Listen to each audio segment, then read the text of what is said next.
What's up, 1130? How you guys doing today? You guys doing well? Welcome to Coastal Community Church. Hey, listen, if you're out there and there's some open seats, if you wouldn't mind sliding in, there's still people that are out in the foyer. We want to try to get as many people in here as possible as we can, which kind of leads me to this thing. I mean, wasn't worship incredible today? Did you guys enjoy that? Like, incredible. Very cool thing. We can't wait to see what God is going to do on our worship night. But as you can kind of see, like, you guys are doing an incredible job inviting your friends and your family, your coworker, and to church. And so we appreciate that. But we're also starting to run out of room in the majority of our services. So starting next weekend, everybody say next weekend. Next weekend we start our 12:45 service. And so, yeah. And so some of you, maybe you want to go to that service. Listen, our 10:15 service and our 11:30 service right now are pretty much at capacity. And we have a mission as our church. If you're our guest here, please, you can come to 11:30. You can come whatever service you want. But if you call Coastal home, as your pastor, I'm going to ask a favor of you. Because we want to make it hard for people to go to hell by making it easy for them to go to church so they can experience, so they can know, and so they can follow Jesus. That's the mission of what we're all about. And if you're a part of our church and you want to be a part of that mission, if you could help us out and go to Saturday, well, if you can go to like 4:30 on Saturday night, 6:15 is already full. If you can go to 9 a.m., 9 a.m. is not quite full yet, or if you can go to 12:45, you would help us out big time, because the majority of people that are coming to check out God, you know what service they come to? 10:15 and 11:30. And if we're about reaching people for Jesus, right? This is just real talk right here. Real talk. Like, we got to make options available for them. And so if you could help us out, I know it's an inconvenience, but Jesus went to a cross. We can go to a different service. I mean, when you compare those two, it's like, okay, I mean, gosh, I'm going to miss the first quarter of the Dolphins game. They're going to lose. Okay, it's okay. I just gave you the score, okay? They're down about 45-0 right now, so to a team that hasn't won either. Anyways, hey, my name's TJ. I'm one of the pastors here. Now that I just greeted you that way, it's great. We started this series called The Comeback last week, and this is why I'm excited about this series, because I don't believe that you're ever too far gone, that you've ever hit too low of a low, that you've ever experienced a setback that is so bad that God can't do something supernatural within you and help you have a comeback in your life. And it got me thinking about a 20th century poet that was absolutely incredible. In fact, he changed generations with his lyrical ability to connect with generations, young and old, rich and poor, in ways that people could never even fathom were possible. And one of his most famous poems started with this line. He said, "It was all a dream." If you don't know who that poet is, his name is Christopher Wallace, a.k.a. Notorious B.I.G., Big Papa. And I love it when you call me Big Papa. Throw your hands in the air. Like, that was a different one of his songs. But this poem he started with, "It was all a dream." And I thought, how apropos, because how many of our lives all start with a dream? Every single one of us walked in here with a dream, with a desire, with an outlook on life. We had a dream for our marriage, that we would love our spouse all the days of our life, and that we would be able to communicate in clear and concise ways that would connect us. All of us have some dreams when it comes to our body. Some of us are still waiting for that dream body. Anybody else with me? I'm waiting on that. It has not manifested itself yet. I wish it would hurry up and do that. Anybody else with me? It's like, please, Jesus, come right now. Some of us, we had some dreams when it came to our career. We're believing that we're going to rise and we're going to climb the corporate ladder, and we're eventually going to sit on top, and it's going to be amazing and it's going to be excellent. Others of us have some dreams when it comes to our finances, that we're going to acquire a lot. That's pretty much the dream right there. And we all have dreams. And then we have reality. And a lot of us have experienced reality in life. And the problem is that dream, when it hits reality, a lot of times becomes a nightmare, doesn't it? because it doesn't look anything like the dream. We have this picture and we're getting this, and we're like, those two things don't correlate at all. And so a lot of us are going through some nightmare scenarios in life, and we're wondering, man, how are we going to move forward? And it's because we're experiencing a setback in our life. We've gotten knocked off the paradigm of where we thought we were going to be. Now we're living with the reality of where we currently are. Now here's the thing that I've learned about dreams is every dream takes some time and has a process. And a lot of times, part of the process of having a dream fulfilled is you suffering a setback in life. Usually it's a pretty drastic setback. It's a setback that pushes you to a limit that you never experienced, that you never wanted to experience. And part of the problem with that is that we live in a society and a culture today where we want instantaneous everything. So we want our dream right now, and if we take a setback, we better step right back in, and we better step right ahead further than we ever were before. And the problem is that's not how life works. That's not how the process works, because God has developed a process for everything, and if we're willing to walk through the process, we'll eventually get to the promotion. The problem is we want the promotion without the process. And God is all about the development of our souls, the development of our character, the development of our integrity, and we're all about the development of our dream. And God is trying to get us to see that there is something bigger that is there that we've got to understand and that we've got to see so that we can realize that God is trying to do something within us so that when we suffer that setback, we can realize that it's just a setup for the comeback that God wants to do in our life. And the person that is going to inspire us with that today is a guy named Joseph. And Joseph is going to teach us a really, really critical lesson that I think is going to prove for every single one of us, the thing that God is going to speak to us today, and it's this, and I actually put it in your notes that are sitting on every single one of your chairs. I'll put it like this. What Joseph is going to teach us is what happens inside of you is way more important than what's happening to you. What's happening inside of you right now in this season, in this setback, in this downturn, in this detour that you're on is way more important than the detour that's happening in you, the setback that's happened around you. It's way more important, and if we'll allow God to do the internal work within us, then we'll recognize that when the external work comes, we'll actually be ready for it.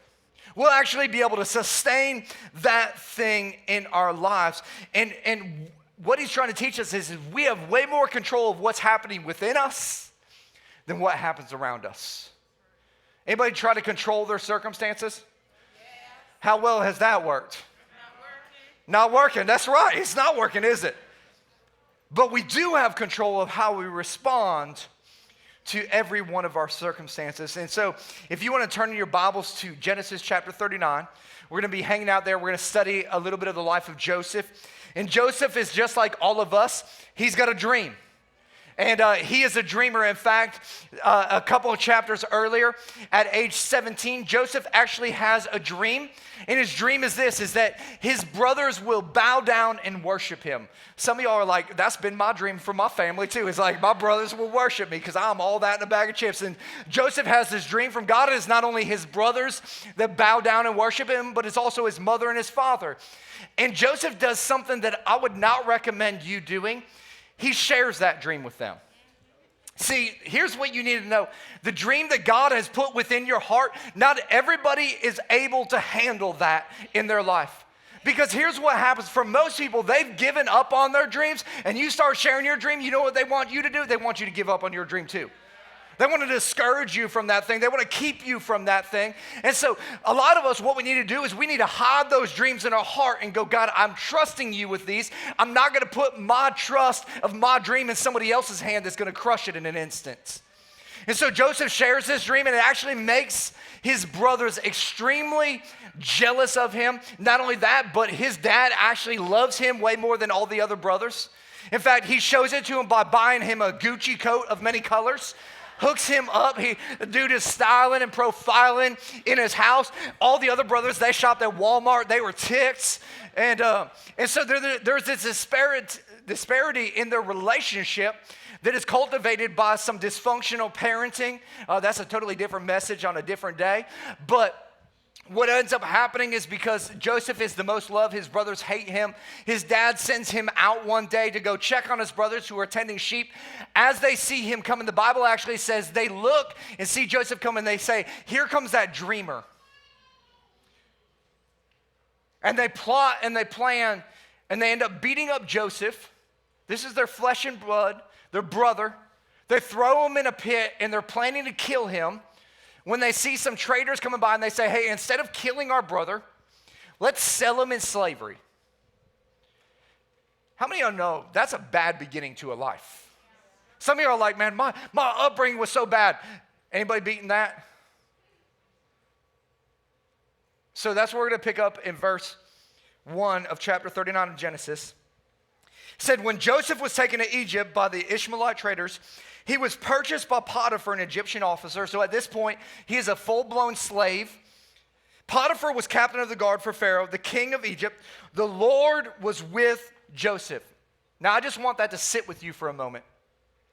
Joseph has been betrayed by his family, sold into slavery, in the worst situation of his life, probably feels like he's been abandoned by everybody that's ever mattered to him. But yet the Bible says that the Lord was with Joseph. And I know that some of you feel like, man, you've been thrown into the bottom of a pit. You've been beat up. You've been stomped on. You've been shamed. You've been rejected. You've been sold. You've been discarded in life. And here's what you need to know today, that the Lord is with you even in that situation. Like he has not rejected you. He has not abandoned you. I know you might perceive that God is nowhere near, but God is right there with you, even though you don't recognize it right now. It says, so he succeeded in everything he did as he served in the home of his Egyptian master. Potiphar noticed this and realized the Lord was with Joseph, giving him success in everything he did. Now you got to imagine, like in this moment, Joseph has got to want to quit. I don't know about you, but if I was put in this predicament, in this situation, I would have to imagine that Joseph just wants to throw in the towel and just give up, because he probably thought to himself, man, I was my dad's favorite kid. Like I had the Gucci coat, I had a future, I had a dream, I was given an inheritance, I had all of these things going for me, and it was like ripped out of my hand in an instant. Now I'm sold off into slavery. I don't see any hope in my life. It would have been really, really easy for him to give up.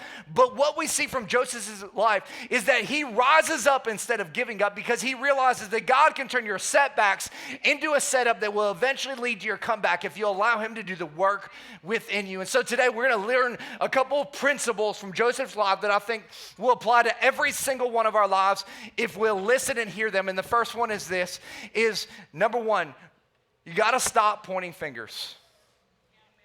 You got to stop pointing fingers, because in our society, in our day, in our age, in our culture, the thing that we do is we're pointing fingers. Anytime something bad happens, it's got to be this person's fault. It's got to be that person's fault. It's that group's fault. It's those people's fault. It's the government's fault. It's the president's fault. It's everybody's fault.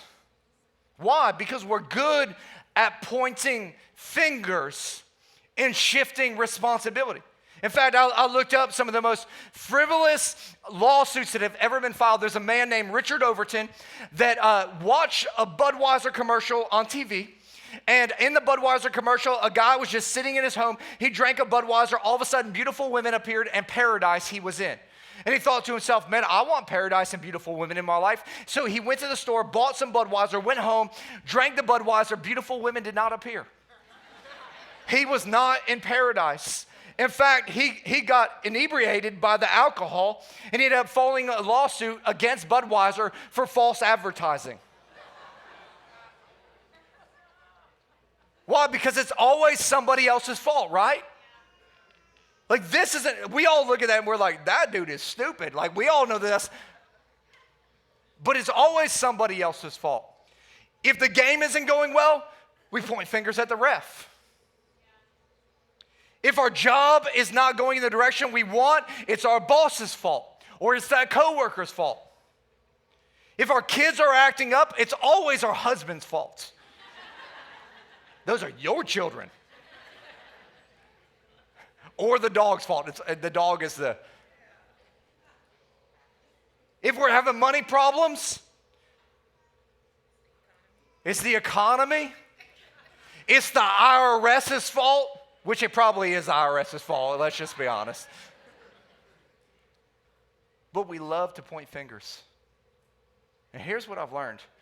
You never blame your way to a better life. You just don't do it. You might believe your way to a better life. You can inspire your way to a better life. But I've never met anyone that has blamed their way to a better life. In fact, I think about blaming like this. Blaming is a lot like farting. Hear me out, okay? Before you judge, hear me out. When you fart, what happens is... My wife is so embarrassed right now. Like it relieves a little pressure inside of you, right? Like it comforts you in that moment.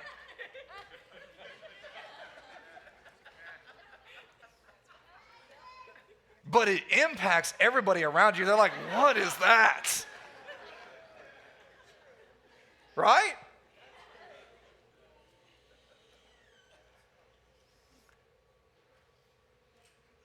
Why is that? Because you're shifting it. That was not meant to be funny.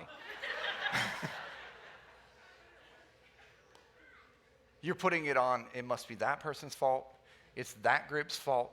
It's that government agency's fault. It's our circumstances' fault. It's our situation's fault. And if anybody in life had the right to point fingers, it had to be Joseph. I mean, if anybody could have gone like, man, my life is jacked up and messed up. Like, if there's any reason for anybody to do that, it would have been Joseph. He's living like, man, my brothers set me up for failure. My brothers gave me a complex that thinking like everybody's out to get me. But you don't see Joseph pointing fingers at anybody. Why? Because when you point fingers, you never rise up in those moments because you're shifting the responsibility of your life onto someone or something else. And whether you recognize it or not, you can't always control your circumstances. You can't control what other people do, but you always have the responsibility of what's going on in your soul. That is no one else's responsibility but yours. And when you go, it's their fault. What you're saying is what I feel internally is dictated and predicated by those people. You're giving up the responsibility that is called your life. Now, this isn't a popular message here today because it's easier to shift that blame and that responsibility onto other people, but you are the only one that is responsible for your soul. And listen, I don't want to downplay some things that have happened in some of your lives because I realize that for some of you, you have experienced some ridiculous amounts of injustice. Injustice that should have never come upon your life. And I know lots of people that have suffered injustice and they're like, I want justice. And what they've done is they've gone into the court systems and they've fought for justice and they have won justice through the court system. The only problem is because they didn't win justice in their heart because they allowed the situation, they allowed themselves to become victimized. They now live as a victim even though they got justice. Because unless God begins to work in your soul and begins to change you from the inside and allow yourself to be transformed from the inside out, you will continue to be a victim for the rest of your life. And if anybody could have played the victim card, Joseph could have done that. He had been victimized, but he didn't live as a victim. He had been sold as a slave, but he didn't live with a slave mentality. Why? Because he decided hey, listen, what happens around me is not going to dictate what happens within me. Because I believe that God can do a deeper work within my soul. And I'm going to allow the God of the universe to come and move in my soul and move in my heart and to move in my mind and to transform me from the inside out. You may have been a victim, but in Christ, you're a victor. You may be failed in life and done all these things, and people tell you the sum total of those things. You're not. You're the sum total of what Jesus did on the cross for you and I. You may have been told you're a loser, but that's not who God says you are. He says you're a winner. You're the head and not the tail. You're above and not beneath. And anything you put your hand to, you can prosper. Look, in Christ, you have a future, you have a hope, you have a destiny, you have a purpose, but you have got to fight the internal battle. From shifting responsibility to other people to going, God, I am ridiculously in charge of my soul. Nobody else can take control of that unless I give it to them. And God, you're the only one I'm going to give control of my soul to. And I'm going to allow you to heal me from the inside out. And I'm not going to let the circumstances predicate what happens on the inside of me. So how do you turn your setback into a setup that becomes your comeback? Man, you got to stop pointing fingers. Then what Joseph does is, number two, he realizes that there is a buildup to your breakthrough. There is a buildup to your breakthrough in life.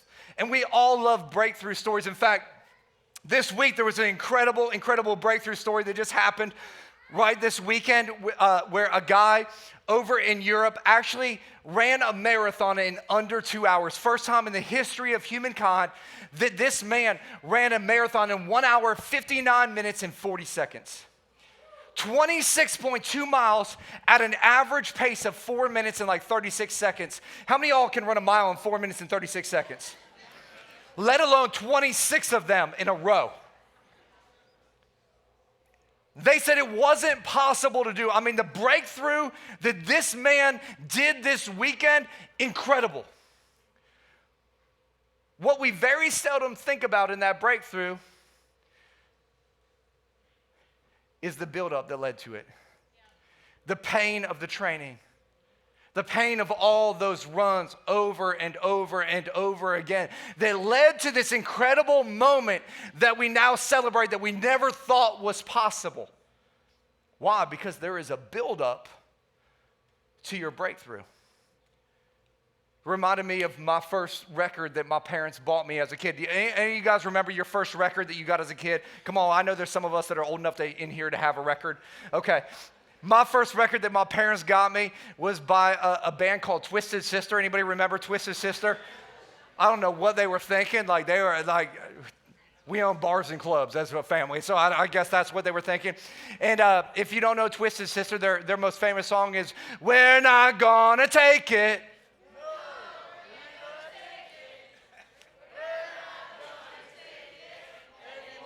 Yeah, you guys are the best choir of any service right now. Best choir that we have. And so late one night, Shayla was gone. I think she was speaking somewhere, and I was sitting at home watching Netflix, and I saw a Twisted Sister documentary on Netflix, and I thought to myself, I'm going to watch that. I remember Twisted Sister. I want to encourage you, don't watch it. It's terrible. So I put it on, and it starts off with them at this huge show in London. It was kind of like their breakthrough performance, and as the concert starts, the screen goes black. And it says 3,267 shows earlier, and it takes them back. Twisted Sister played 3,267 shows before they ever signed their first record deal. You would think that after 3,267 shows, they would have been a heck of a lot better.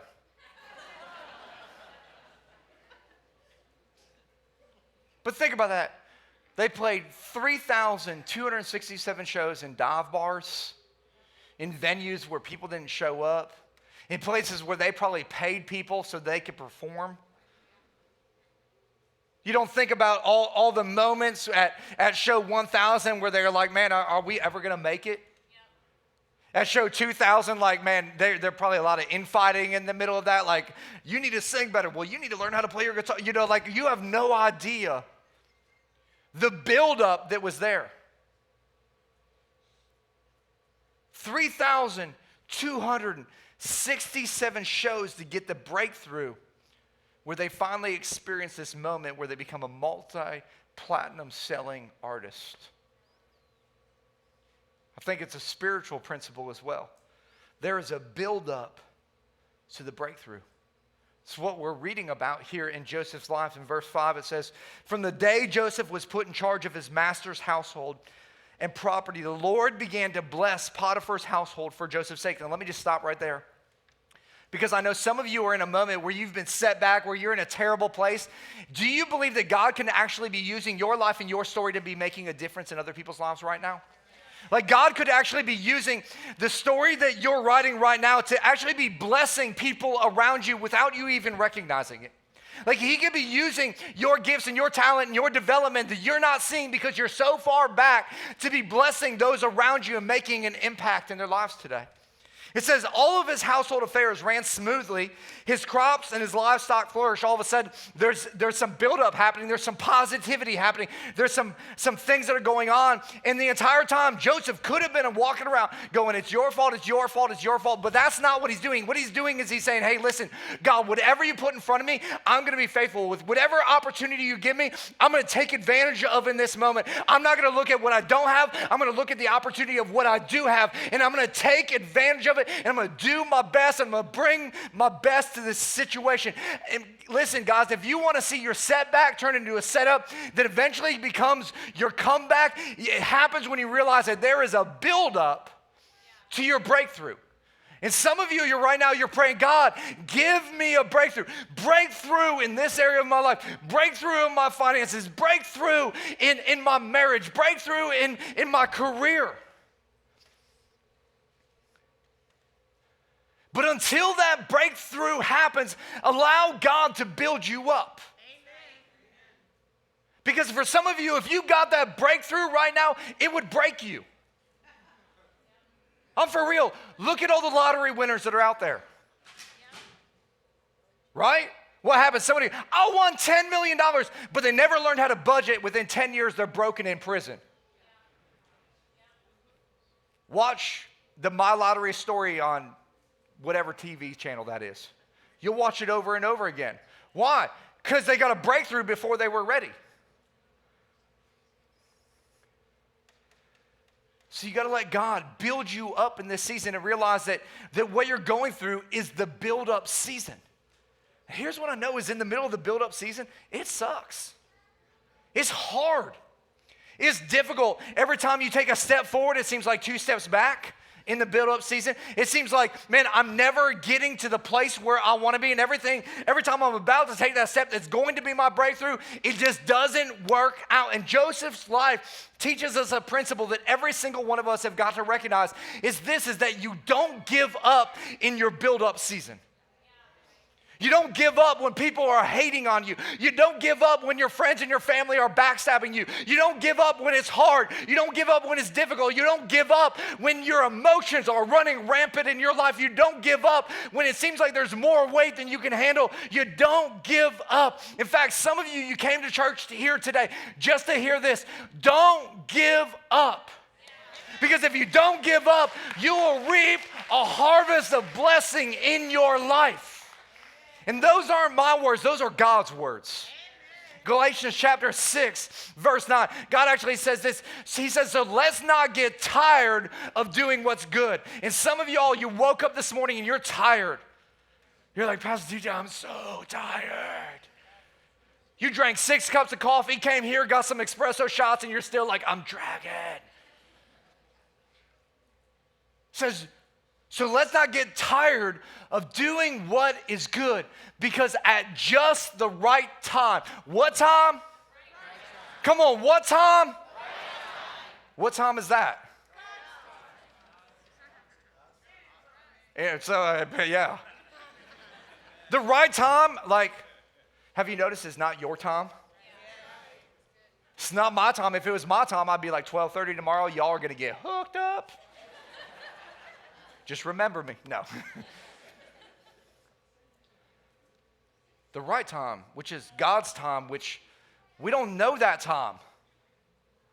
We don't know exactly when that moment is going to be that The buildup enough has occurred within us that we can handle the breakthrough. But it says at just the right time, we will reap, and I would submit to you that you will reap a harvest of blessing. Anybody want a harvest of blessing? Some of y'all are like, I don't even know what that is, but it sounds better than what I'm getting right now. That word blessing literally means God's divine favor. I don't know about you, but I could use some of God's divine favor in my marriage right now. Fix Shayla. Use God's divine favor in my finances. I could use God's divine favor in my walk with Him. But here's the qualification. It says, if we don't give up. The qualification to you experiencing the build up to the breakthrough is if you don't give up. Don't quit. Don't check out. Too many people break faith right before the breakthrough. And listen, I know it's difficult. And I know it feels meaningless and it feels endless, but your buildup is happening so that God can help you experience a breakthrough. He's trying to position you right now in your life and build you internally that you can sustain that thing that He's trying to do in your life, which leads me to the third principle, number 3. How you steward the mundane is what will create the memorable. How you steward the mundane, the ordinary, the normal, the everyday things is what is eventually going to create the memorable in your life. In verse 6 it says, so Potiphar gave Joseph complete administrative responsibility over everything he owned. So what does that mean? Joseph was in charge of the lawn care. Joseph was in charge of the dishes. He's in charge of the laundry. He's in charge of cleaning the house. Well, those don't sound like really awesome things, Pastor TJ. No, they were the ordinary things. They were the normal things of life. Because how you steward the mundane, the everyday things, how you're faithful in those things is what will eventually create the memorable in your life. It continues on and it says this, it says, with Joseph there, he, meaning Potiphar, didn't worry about a thing except what kind of food to eat. Sounds like a pretty sweet deal for Potiphar. He's like, hey, I'm going to worry about delivery dude's orders, and you take care of everything else, Joseph. And Joseph took whatever responsibility was given his way, and he's like, hey, I'm going to steward this as if this was mine. Like, as if this was my house, this is how I would handle it. This is how I would care for it. This is how I would love it. This is what I would do in life. And all of a sudden, God is blessing Joseph like crazy. He's rising in power within Pharaoh or within Potiphar's house. And as he's rising in power, Potiphar's wife, Potiphar, takes notice of Joseph. And she sees, the Bible actually says that Joseph was handsome and good looking, probably bald and wearing a camo jacket back in the day. I mean, just had swag, you know, it just, y'all are laughing too hard right there. Take it easy on your pastor. And she sees Joseph and she's like, hey, Joseph, call me. You know, she's spitting some game on Joseph. The Bible actually says she goes to Joseph and she says, come sleep with me. Desperate housewives of Egypt before it ever came to America. Some of y'all think the Bible is boring. Man, there is some crazy stuff that was happening in this book. Y'all just need to get in it and read it. It'll change your life. And Joseph, because how you steward the mundane creates the memorable, this is how he responds in verse 9. He says, no one here has more authority than I do. He, meaning Potiphar, has held nothing from me except for you, because you are his wife. How could I do such a wicked thing? It would be a great sin against God.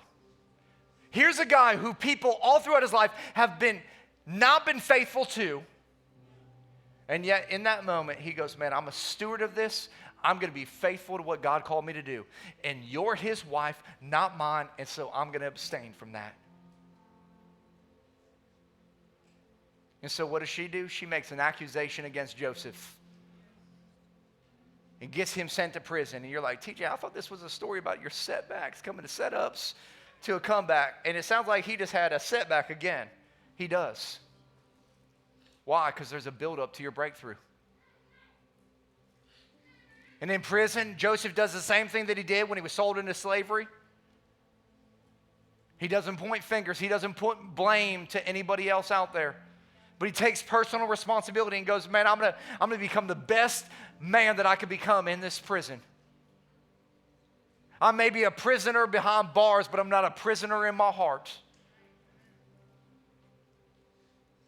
He said, man, I'm going to take this season, I'm going to use it to build me up because I know eventually my breakthrough is going to come. And he stewards the mundane. He's given authority. He's given opportunity. And he rises up in power again. Why? Because Joseph is trying to teach us that your repetition that you do constantly in life is building your reputation. See, what you do consistently every day in the little things is the thing that is building your reputation, not just for today, but for every day. And some of us are like, well, I started doing this. Well, that isn't built a reputation yet because you've not done it in repetition. Some of us, we need to not just do it one time, but 100 times or 1,000 times. Why? Because how you steward the mundane is what is going to create the memorable. And some of you right now, you're praying for more. You're like, God, give me more. God, give me more money. Give me more money so I can have more things. And God's going, well, what are you doing with the money I already gave you? Oh, I see you're spending that at Starbucks when you should be saving it. Why would I give you more? God, I want a new, a better, a more lucrative career. And God's like going, hey, how are you doing in the career you have right now? Are you giving your boss your best every single day? Are you showing up, doing more than is asked? Are you being faithful with the responsibility that you have? Are you the best employee there? Why would I give you a better job when you won't even fulfill this job? God, I want a bigger house. How are you taking care of the house you have? Well, I don't have a house. I live in an apartment. Are you the best tenant of that apartment that they've ever seen? Because how you steward the mundane is what's going to create the memorable. And Joseph is faithful in every single one of those situations. And yes, he is sold as a slave. Yes, he ends up in Potiphar's house working. Yes, he ends up in prison. But during prison, he rises to a level. And eventually there's a dream by Pharaoh that Joseph goes, hey, I can take care of that. And because he's built a reputation through his repetition, he's given the opportunity to interpret this dream, interprets a dream. Pharaoh says, man, you're the man. I'm going to put you in some power because you've been faithful in power everywhere you've been. He becomes the second in command in all of Egypt. And there's a famine in the land, and lo and behold, 12 Israelite brothers and their parents come to get some food from this guy that is the second in command in Egypt. And part of the aspect of getting the food is they would come in and they would bow before this man, submitting themselves to him, which is exactly the dream that Joseph had 33 years prior. See, we don't like timelines on things because that means that we might have to wait. See, the buildup for Joseph to his dream was brutal, but the breakthrough was beautiful. Because he not only saved his family, but he has saved an entire nation. And maybe today you're going through some difficult moments. You're going through some setbacks in life. I believe that this is a season where God is trying to set you up, to build you up, not externally, but internally, so that you can experience a comeback that will be bigger and better and sweeter than you could ever imagine. But it's all about how he's developed you internally. With your heart, and with your character, with your integrity, with your work ethic, so that you can sustain the capacity of the dream that he has for every single one of your lives. Would you guys bow your heads with me here today? Maybe you're here today and you're going, man, Pastor TJ, you don't know how far I've been set back. Listen, it's never too late You've never gone too far to have a comeback in life. But I believe that God is speaking to some of our hearts in here today. Because for a long time, we've been shifting responsibility onto people and places and things because of what has happened to us, when the reality is we got to take responsibility of what's happening within us. And some of us today, we need to lay down some of those things that have been in our heart, that have been keeping us from moving forward in life, because we've been holding other people and other things responsible for what's happening inside of us. And today we need to say, Jesus, I need you to forgive me of those things. I need to lay those things at your feet. I'm going to take responsibility for what I can take responsibility for, and that's what's happening inside of me. And Holy Spirit, I pray right now that you would just move in people's hearts and begin to do a work in there, begin to eradicate those emotions, begin to decimate those feelings that have held them back for so long. I pray that the power of the Holy Spirit would start to reveal things in people's lives that they never experienced before, that they didn't even recognize that we're hindering them from moving forward in life and getting into the buildup that God has for them so that they can eventually experience the breakthrough that they need to experience. But what I also know is that there's some people in here that, as we talked about, the fact that there was a God that was with Joseph, you feel like you've been abandoned, that you're all alone, that you've never known or experienced a relationship with the creator of the universe who loves you so much that he was willing to set up the biggest buildup so that you could have a breakthrough in your life. And that buildup was sending his son, Jesus Christ, to this planet to live a sinless life, to die a sinner's death that every single one of us in here should have experienced. But he said, you know what? I'll let him build it. I'll let him take on every amount of sin, every amount of shame, every amount of beating, so that there could be a breakthrough through the cross, death, and resurrection of Jesus, so that you and I could experience life and life more abundantly. It's an eternal abundance. And maybe you're here today and you go, Pastor TJ, I've never experienced that before and I need to. I'm not talking about rules. I'm not talking about religion. I'm not talking about church membership. I'm talking about a relationship with the creator of the universe. If that's you, with every head bowed and every eye closed, if you just slip your hand up on the count of three, I'd love to pray with you. 1, 2, 3. Go ahead and slip it up. I see hands going up all over the place.